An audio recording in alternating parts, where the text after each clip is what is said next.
El doctor Carl Gustav Jung reveló que la psique es andrógena. Consiste tanto en componentes masculinos como femeninos. Así, todo hombre y toda mujer vienen equipados con una estructura psicológica que en su totalidad incluye la riqueza de ambos lados, de las dos naturalezas.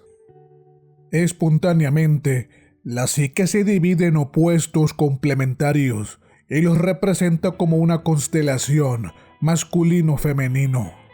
Esto caracteriza a algunas cualidades como masculinas y a otras como femeninas. Ningún valor o rasgo humano está completo per se. Para lograr tal equilibrio e integridad, debe unirse a su par masculino o femenino en una síntesis consciente. La psique ve nuestra capacidad para el vínculo y el amor como una cualidad femenina emanada del eros. En contraste, lo masculino ve la habilidad para ejercer poder, controlar situaciones y defender territorios como potencialidades que hallamos en el departamento del logos de la psique. En teoría, deberíamos de ser capaces de manejar tanto el poder como el amor, tanto de ejercer el control como de fluir espontáneamente con el destino, cada valor en su tiempo y medida. Jung llamó ánima al lado femenino del hombre y animus al lado masculino de la mujer. El ánima y el animus son personalidades subjetivas que representan un nivel más profundo del inconsciente. Un símil con el que son conocidos estos arquetipos es el de imagen del alma. Ánima y animus son una actitud que rige todo el mundo interior. La imaginación, las impresiones, ideas, estados de ánimo y emociones. La manera en que alguien se siente con respecto a su propio y profundo ser interior es lo que caracteriza a estos arquetipos. Se trata de estructuras funcionales que obedecen a un único fin: adaptar al ego a los niveles más profundos de su naturaleza psicológica. Al igual que la máscara o persona colabora con el ego para que se adapte al mundo exterior, así el ánima y el animus ayudan al individuo a adaptarse a las exigencias y requisitos del inconsciente que confrontan al ego. Lo que hacen es trabajar de la mano. La máscara y la imagen del alma se compensan mutuamente. La imagen del alma se halla en relación directa con la condición de la máscara del individuo. Si la persona es intelectual, entonces la imagen del alma con toda seguridad es sentimental. Así como la máscara corresponde a la actitud externa habitual del sujeto, el animus y el ánima corresponden a la actitud interna. En lo que respecta al animus, la doctora Marie-Louise Bonfrance nos dice: el animus no suele manifestarse en forma de fantasía o modalidad erótica. Más bien, lo hace mediante una convicción sagrada oculta. La mujer con tal convicción tiene por costumbre predicar con escenas de brutal emotividad. Es claramente reconocible la masculinidad subyacente que le obliga a ser insistente, agresiva y cerrada. El animus le arroja afirmaciones a la mujer, no en un sentido literal, sino que ella misma lo experimenta como si lo pensara. Esto es un gran problema, hacer que una mujer logre distinguir la diferencia entre lo que ella piensa y lo que el animus piensa en ella. Ese carácter tan peculiar del animus está básicamente influido por el padre de la mujer.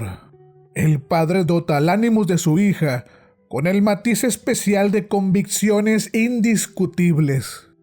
En una entrevista que sostuvo la doctora Marie-Louise Bonfrance a mediados de los 80, se le preguntó sobre el animus y el papel que juega frente al ánima del hombre, a lo que ella respondió: esto comienza muy temprano.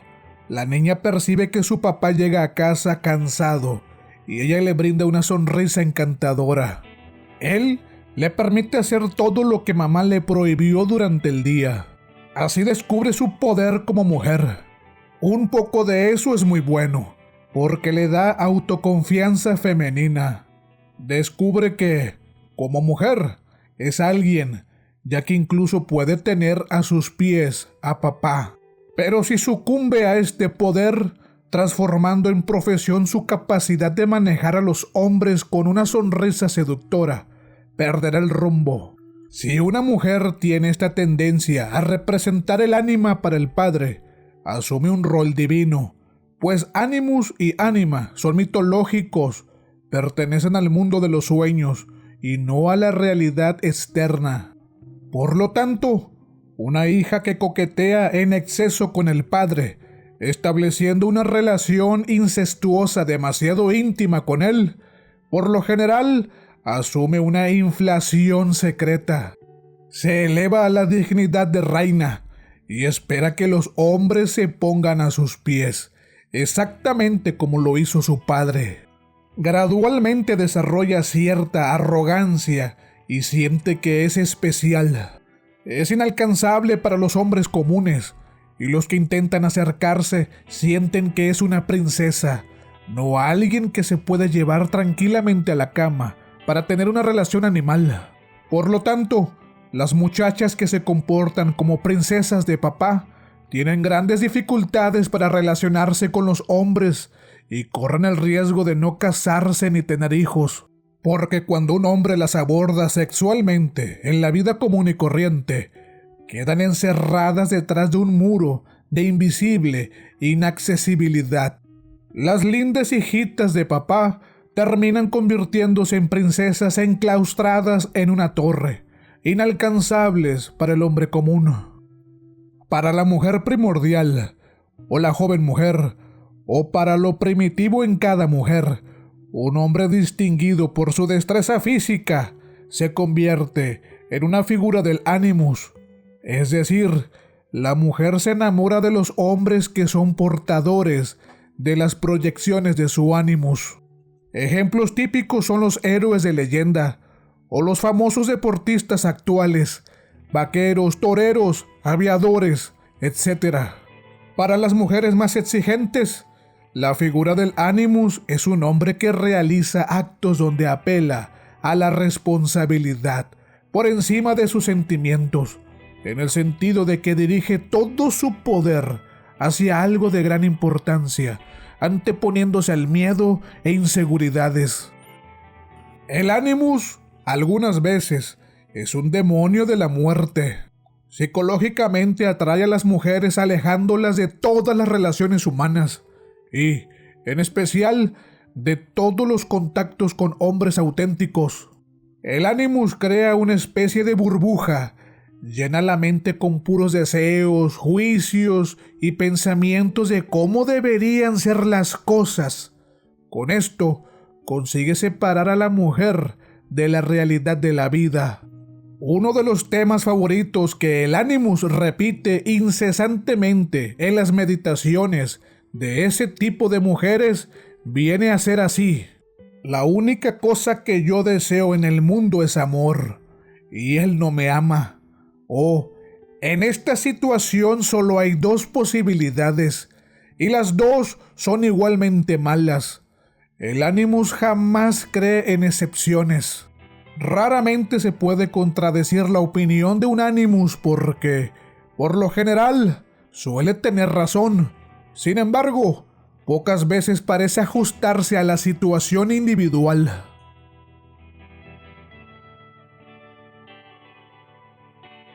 La mujer es compensada con un elemento masculino y por lo tanto su inconsciente tiene, como quien dice, un sello masculino. Esto resulta en una considerable diferencia psicológica entre el hombre y la mujer, y por consiguiente es llamado Animus, que significa mente o espíritu, al factor proyectivo en la mujer. El Logos es una idea intuitiva que creó Jung y no puede ser definida con exactitud, ni siquiera puede ser comprobada con el método científico. Pero, si se pone la idea en práctica, se confirma que tiene valor. El logos, así como el eros, son términos que encuadran conceptualmente la experiencia humana, que a propósito, ya de por sí es difícil de definir. Empero, la manera que tiene la mujer de experimentar el principio logos es a través de un hombre. El hombre es para ella un intermediario y guía de la imagen del animus, ya que el hombre por principio psicológico es el portador de la lógica, discernimiento, asertividad, orden y control emocional. Desde luego, lo anterior dicho es bajo el supuesto de que tal hombre ha vencido al complejo materno.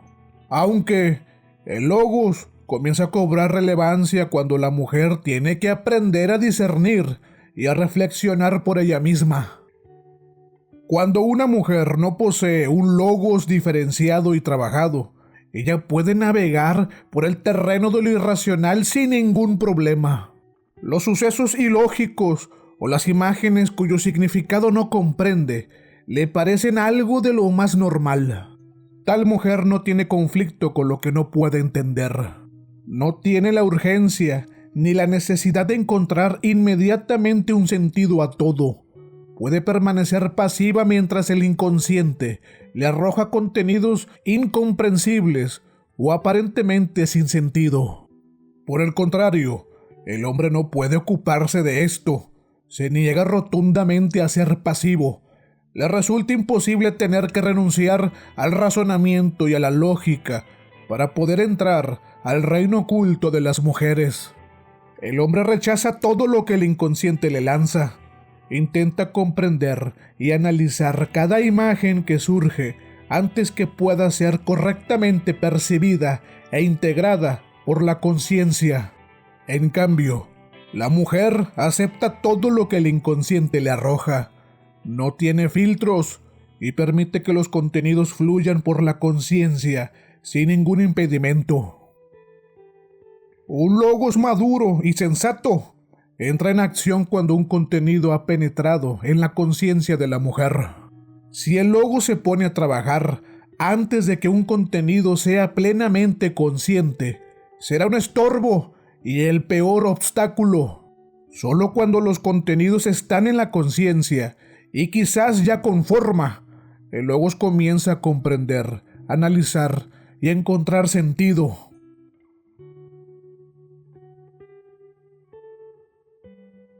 Una mente indiferenciada y primitiva le cuesta mucho trabajo distinguir entre la realidad exterior e interior.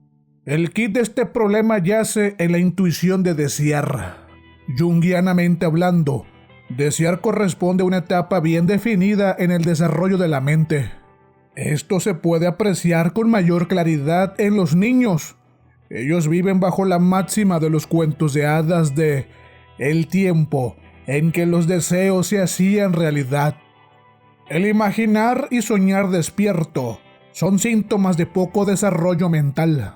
Aquí, lo que suele suceder es que la realidad exterior e interior se empalman, dando como resultado que una imagen interior se tome como concretamente real en el mundo exterior.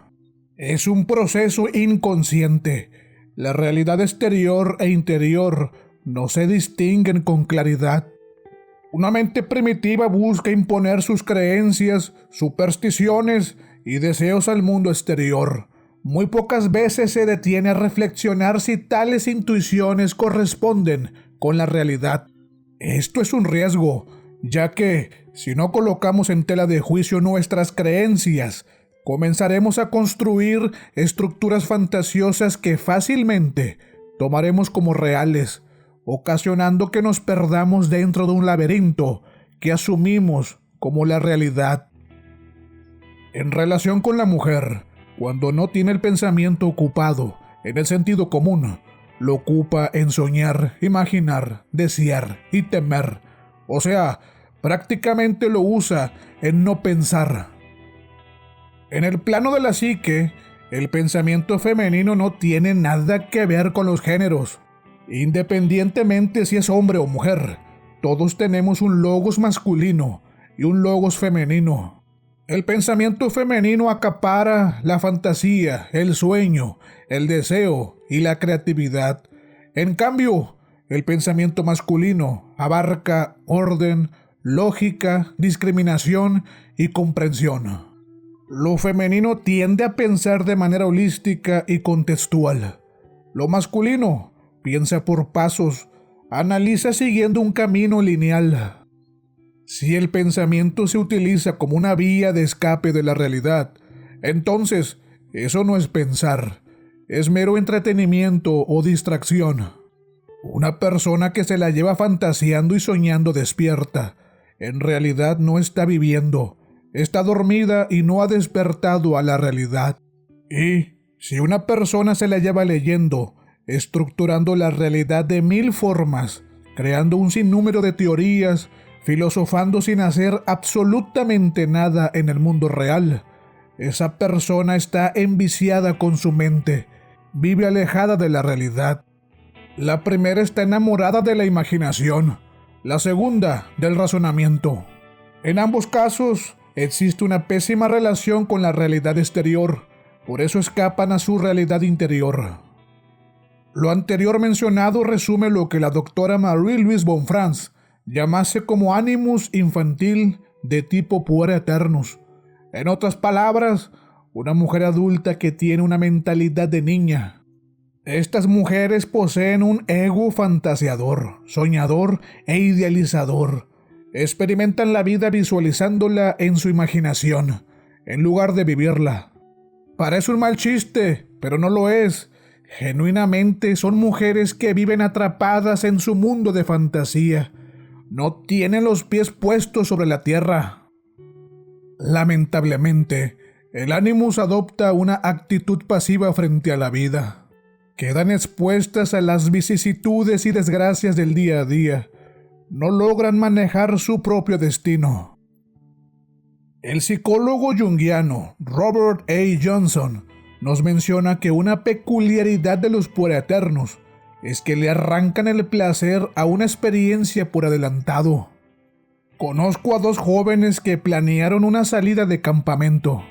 Excitadísimos, durante los días anteriores al viaje, planearon lo grandioso que iba a ser. Emergieron todos los caracteres del ánimo. De pronto, las piezas del equipo se convirtieron en santos griales.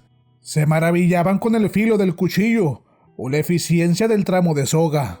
Los 2 le exprimieron por adelantado a la experiencia toda la felicidad posible. Después descubrí que fueron al lugar previsto, vagaron medio día por ahí, no encontraron nada para hacer, se metieron en el auto y volvieron a casa el mismo día. Allí no quedaba nada. Le habían succionado la vida a la experiencia antes de consumirla. Una mujer aniñada o de tipo puer aeternus hará lo mismo con sus relaciones y cualquier experiencia de vida.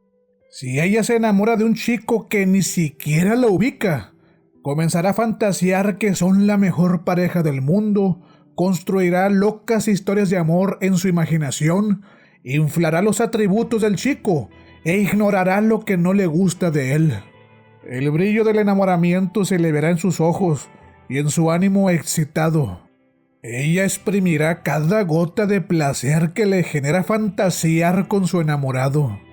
Pero, si por X razón, el chico sí le corresponde y terminan siendo novios, entonces ella descubrirá trágicamente que la relación en la vida real es muchísimo más aburrida que en su fantasía. Como dice Robert A. Johnson, le arrancan el placer a una experiencia por adelantado. Una mujer así, con una mente primitiva e indiferenciada, como se mencionó al principio del segmento, le cuesta trabajo distinguir entre la realidad exterior e interior.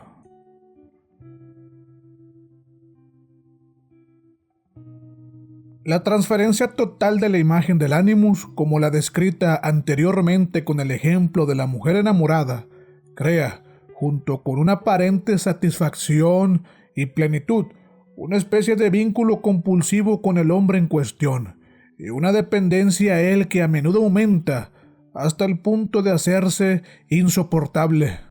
Este estado de fascinación por el otro, o brujería, es bien conocido bajo el término de transferencia, que no es otra cosa que una proyección. Proyección significa no solo la transferencia de una imagen a otra persona, sino también de las actividades que la acompañan, de modo que se espera que un hombre, al que se ha transferido la imagen de Animus, asuma en conjunto las funciones que han quedado sin desarrollar en la mujer en cuestión, ya sea la función de pensar, o el poder de actuar, o la responsabilidad hacia el mundo exterior.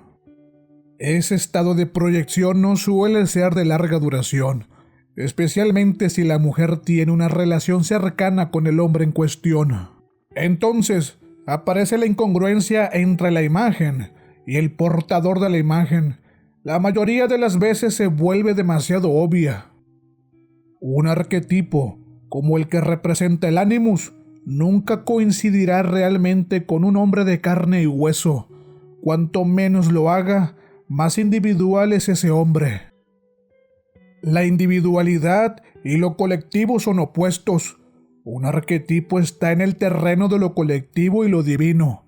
El individuo, por otra parte, es una mezcla de esto y aquello, una amalgama de características que lo hacen único. O sea, es un simple humano. La mujer se lleva una gran decepción cuando la imagen arquetípica no corresponde con el hombre que parece encarnar el Animus. De hecho, se comporta de una manera muy distinta a como cree que debe hacerlo. Al principio, la mujer intentará engañarse y hará que el hombre sea lo que ella necesita que sea.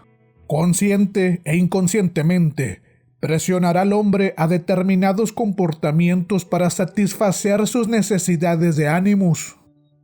Para que quede más claro, daré los siguientes ejemplos. Si a una mujer le falta feminidad, forzará a su pareja a que sea más afeminado y dependiente emocionalmente. Si le falta masculinidad, empujará a su pareja a que sea más viril, responsable y determinado. El único gran obstáculo es que la mujer está inherentemente encadenada al condicionamiento social.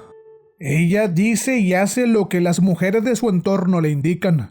Si las mujeres de su ambiente social son manipuladoras y abusivas, o sumisas y dóciles, tenderá a replicarlo sin siquiera cuestionárselo. Reitero, una mujer así, con un logos tan primitivo, no tiene juicio propio. En definitiva, no le gusta pensar. Mejor prefiere que las demás mujeres le digan cómo forjar su destino. Si la mujer no tiene una fuerte conexión con su propia naturaleza femenina instintiva, cae en la insensatez. Al carecer de un ego fuerte, las mujeres de su entorno le arrebatan su individualidad, inutilizando su Animus. Entonces, proyecta el Animus negativamente sobre los hombres. Como resultado, maneja sus relaciones tratando de conquistarlos. Se los echa al bolsillo y se vanagloria ante sus amigas. Desde luego, esto no tiene nada que ver con sus verdaderos sentimientos femeninos. Para ella, las relaciones con los hombres son solo un medio para confirmar su autoestima. Todo eso es un frío juego de poder que no conduce a nada.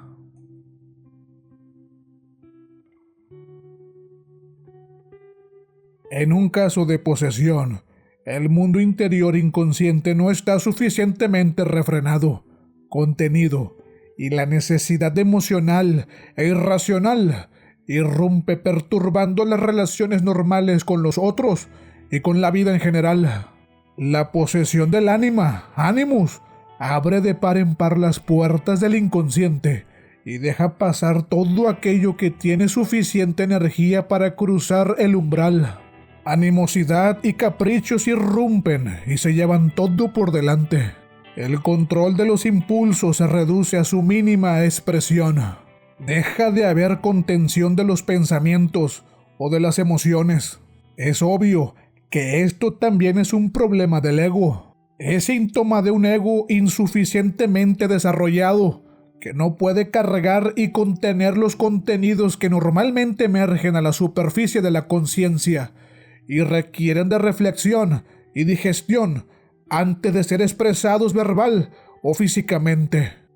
La posesión del Animus está estrechamente vinculada con la pasividad de la mujer con el criterio propio. Una mujer poseída por el Animus está conectada con la mente universal.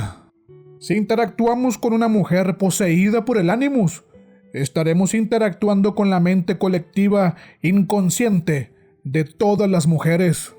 Como mencioné anteriormente, la mujer piensa lo que piensan las demás mujeres. Los juicios, valores y pensamientos son válidos e incuestionables, porque así lo dice el colectivo. Por falta de criterio propio, el Animus se apodera de la mujer individual.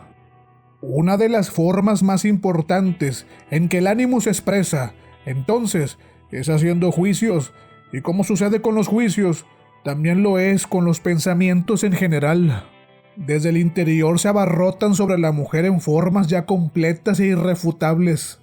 O, si vienen de afuera, ella las adopta porque le parecen de alguna manera convincentes o atractivas, pero normalmente no siente ninguna necesidad de pensar y, por lo tanto, de comprender las ideas que adopta y, tal vez, incluso las propaga.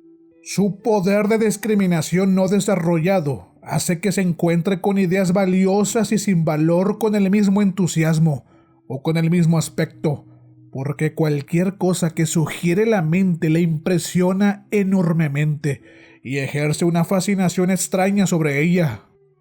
La doctora Marie-Louise Bonfrance indagó profundamente sobre la posesión del Animus. Nombró como madres devoradoras a una personificación negativa del Animus en las mujeres que son madres. Bonfrance nos dice que la madre devoradora cría a sus hijos de tal manera que deben ser devotos y honrados. Deben sacrificar toda su vida para servirle a ella. El Animus devorador de la madre vive de la inocencia y de los mejores y más devotos sentimientos filiales de sus hijos. La doctora Bonfrance nos narra un claro ejemplo de una madre devoradora. Tenía que ir a un sitio a encontrarme con alguien, y la propietaria de la casa tenía un hijo por eternus, al que había devorado. Eran gente muy sencilla. Tenían una panadería y el hijo no trabajaba, sino que se dedicaba a montar a caballo, y era un don Juan típico, muy elegante y con una chica nueva cada 4 días. Pero yo solo lo sabía por los cotilleos que corrían. Aquel joven fue una vez con su novia a bañarse al lago de Zúrich, y en la situación clásica, ambos se fueron al fondo. La chica se salvó, pero él ya estaba muerto cuando lo sacaron. Yo lo leí en los periódicos, pero cuando volví a esa casa, me encontré con la madre, que era viuda, y le expresé mis condolencias, diciéndole cómo lo había sentido al enterarme del terrible accidente. Ella me invitó a pasar y me llevó al salón, donde había una gran fotografía de su hijo en su lecho de muerte, rodeado de flores y decorado como la tumba de un héroe. Y ella me dijo: «Míralo, qué hermoso parece en la muerte».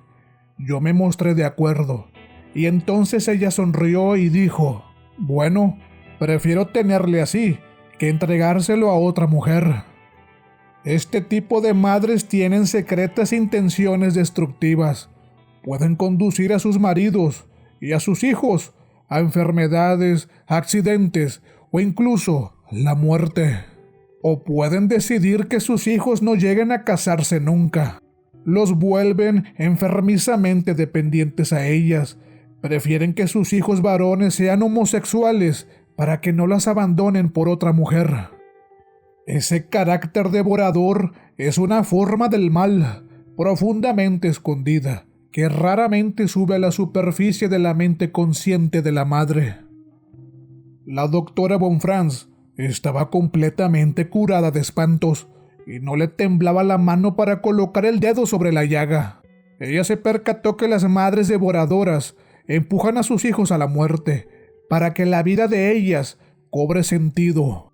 Esto es un egoísmo espiritual fuertemente reprimido en la sombra, que se proyecta sobre la aniquilación de sus hijos. Una vez que logran su cometido, empieza su oscura peregrinación.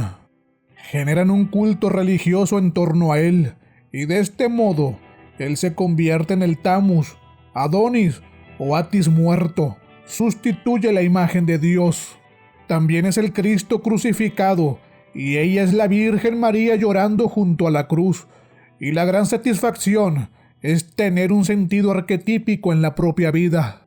Una deja de ser la señora X que ha perdido a su hijo en un accidente, para convertirse en la Gran Madre, la Virgen María que llora al pie de la cruz, y eso eleva a la madre en sí, y confiere a su pena un significado más profundo.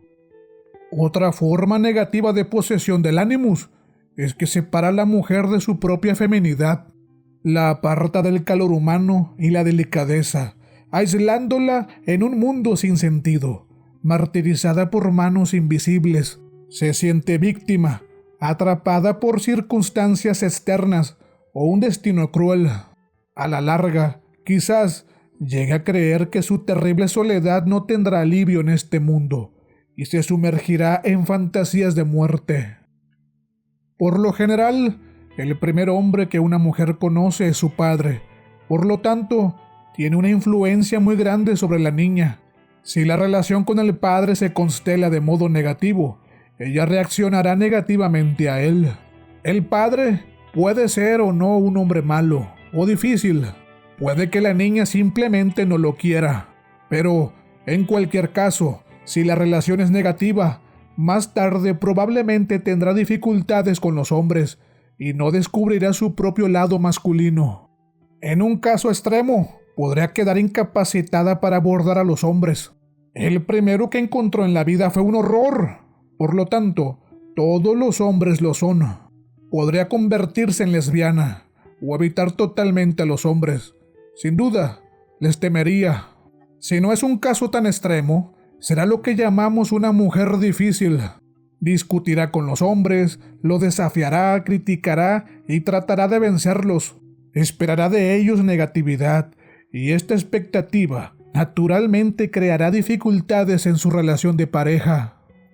Esta es la mayor tragedia que produce el Animus negativo. Manifiesta su poder cuando una mujer ama.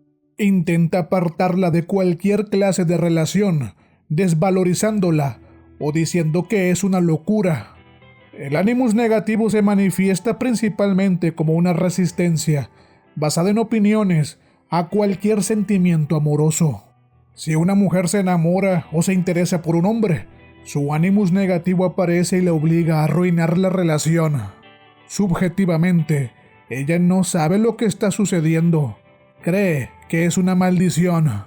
Justo cuando quiere hablar con el hombre que ama, algo en ella provoca una escena llorosa y se va a casa.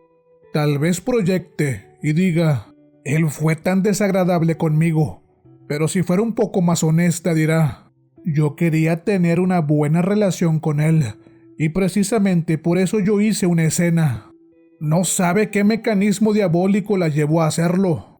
Si una mujer te ataca como hombre, puedes estar seguro que está interesada en ti. Realmente querría amarte, pero no sabe cómo. El Animus se comporta aquí como un amante celoso. Quiere a la mujer solo para sí y la aparta de cualquier otro hombre. Si ella tiene un sentimiento amoroso por algún hombre, aparece este Animus y le dice: no seas ridícula, no deberías estar haciendo eso. Si una mujer está bajo la influencia de un estado de ánimo, lo más seguro es que esté poseída por el Animus. De toda la gama de arquetipos que existen, el arquetipo del Animus es la que más frecuentemente posee a la mujer. Cuando esto sucede, el carácter femenino de su rostro desaparece, sus ojos y la expresión de su boca se endurecen. Cuando están en el Animus, las mujeres gozan haciendo este doble juego con los hombres. Primero atacan brutalmente, en general con una lengua viperina, y cuando el hombre reacciona, se convierten en niñas frágiles y asustadas, agredidas por un hombre bruto, aunque ellas hayan atacado primero. Yo lo llamo el Animus Gangster. pone a esa niña como escudo, para que nadie pueda dispararle. Las mujeres con un animus gangster son niñas inseguras y susceptibles a quienes un hombre no se atreve a asustar, y al mismo tiempo fieras salvajes que atacan con maldad. Reclaman que el hombre no les presta atención y lo menosprecian con observaciones agresivas. El ejemplo clásico de animus negativo y destructivo, del que la mujer debe huir a cualquier precio, se ilustra en el famoso cuento Barba Azul, donde la heroína entra a un castillo y descubre que el dueño decapitó a sus ex esposas. Después de descubrir esto, ella, con la ayuda de sus hermanos, logra a duras penas escapar. Barba Azul es la imagen clásica de animus destructivo. Si una mujer no logra huir de sus pensamientos autodestructivos, podría sufrir una grave perturbación psicológica. En cuestiones más íntimas y románticas, tener un amante como Barba Azul termina en tragedia. La mujer queda incapacitada para vivir y relacionarse con un hombre común y corriente. Barba Azul la arrastra al mundo de los sueños y del inconsciente. Estas mujeres por las noches sueñan y fantasean con ser raptadas para encuentros amorosos y eróticos con hombres de dudosa moralidad. Existe un gran peligro psicológico en esta figura del animus, ya que por mera enantiodromía, si una mujer es pura, inocente y virgen, se sentirá fuertemente atraída por su opuesto, es decir, un hombre pícaro, malicioso y mujeriego. El cuento de hadas de Caperucita Roja esquematiza muy bien esta problemática. O la película de Darren Aronofsky del año 2010, El Cisne Negro, también aborda este problema. En esta película, Natalie Portman interpreta a una joven e introvertida bailarina que vive atrapada en su mundo de fantasía, inocente y posee una alta dependencia emocional. Al no saber cómo integrar su lado masculino y salvaje, su mente se fragmenta, transformándola en una psicótica. Barba Azul la arrastra al infinito mundo de la fantasía. Es bien sabido por regla general que los hombres son los que mayoritariamente poseen la capacidad de pensar y las mujeres las de sentir. Algunas veces, las mujeres de tipo sentimiento tienen una sombra objetiva, es decir, una sombra que es independiente de los sentimientos y emociones. Si en el mundo exterior, alguien pragmático y aterrizado les ofrece una solución rápida y práctica, ellas se molestarán y evitarán seguir tales recomendaciones. El ego de esas mujeres es muy personal, perceptivo y afectivo, susceptible a ser devorada por los estados de ánimo. Todo aquello que las aleje de su mundo personal es ignorado y desdeñado.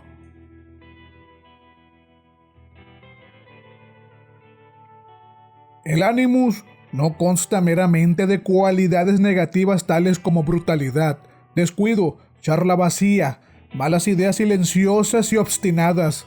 También tiene un lado muy positivo y valioso.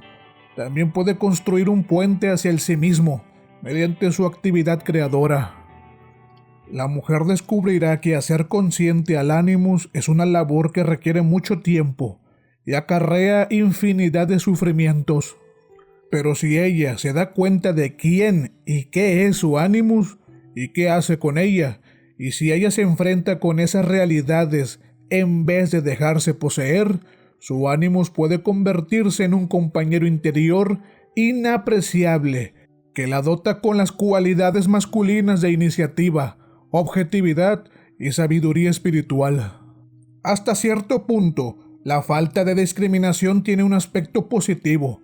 Emma Jung, en su ensayo Animus y Ánima, nos dice lo siguiente: lo malo es que son fácilmente manipulables por hombres con una increíble inteligencia. No es de sorprender cómo algunos estafadores espirituales logran reunir un gran número de mujeres embelesadas por sus hermosos discursos llenos de pseudoamor. Lo bueno hace que la mujer no tenga prejuicios, así que conecta más rápido con los valores espirituales. Emma Jung También nos dice, y parafrasearé sus ideas, la mujer le tiene mucho miedo al sacrificio, le teme a la responsabilidad. Para que una mujer sea más madura psicológicamente, debe de sacrificar su poder de seducción, o sea, esa fuerza que ejerce sobre los hombres para que se interesen por ella. Se niegan a soltar ese poder instintivo y no desean perderlo jamás. Tal resistencia es, en la mayoría de las veces, artificial. Lamentablemente, la mujer está muy respaldada en esto por el hombre aniñado, el tipo puera eternus. Por iniciativa propia, la mujer se opone a un desarrollo de conciencia de todas las formas posibles, porque le parece incómodo e innecesario. Pero, si rompe la barrera infantil y logra madurar su sentido de responsabilidad y compromiso, habrá avanzado mucho en su madurez psicológica. El lado positivo del Animus puede personificar un espíritu emprendedor, atrevido, veraz y en su forma más elevada, de profundidad espiritual. Por medio de él, una mujer puede experimentar el proceso subyacente de su situación objetiva personal y cultural, y puede encontrar el camino de una intensa actitud espiritual ante la vida. Jung siempre incentivó que las mujeres estudiaran. Decía que las mujeres sin carrera, estudios o profesión en general tienen un ánimos muy negativo.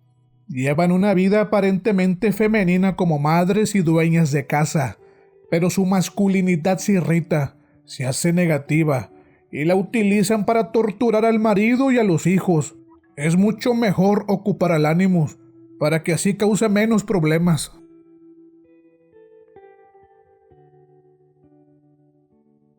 En el mejor de los escenarios, si la mujer ha comprendido y hecho consciente su Animus, entonces ella dispone de sí misma y de sus sentimientos y afectos. Esto significa principalmente independencia real, aunque también significa, al mismo tiempo, soledad. La soledad de una mujer interiormente libre, la cual ya no le inquietan los hombres, a causa de que ha conocido sus rasgos esenciales en la profundidad de su propia alma.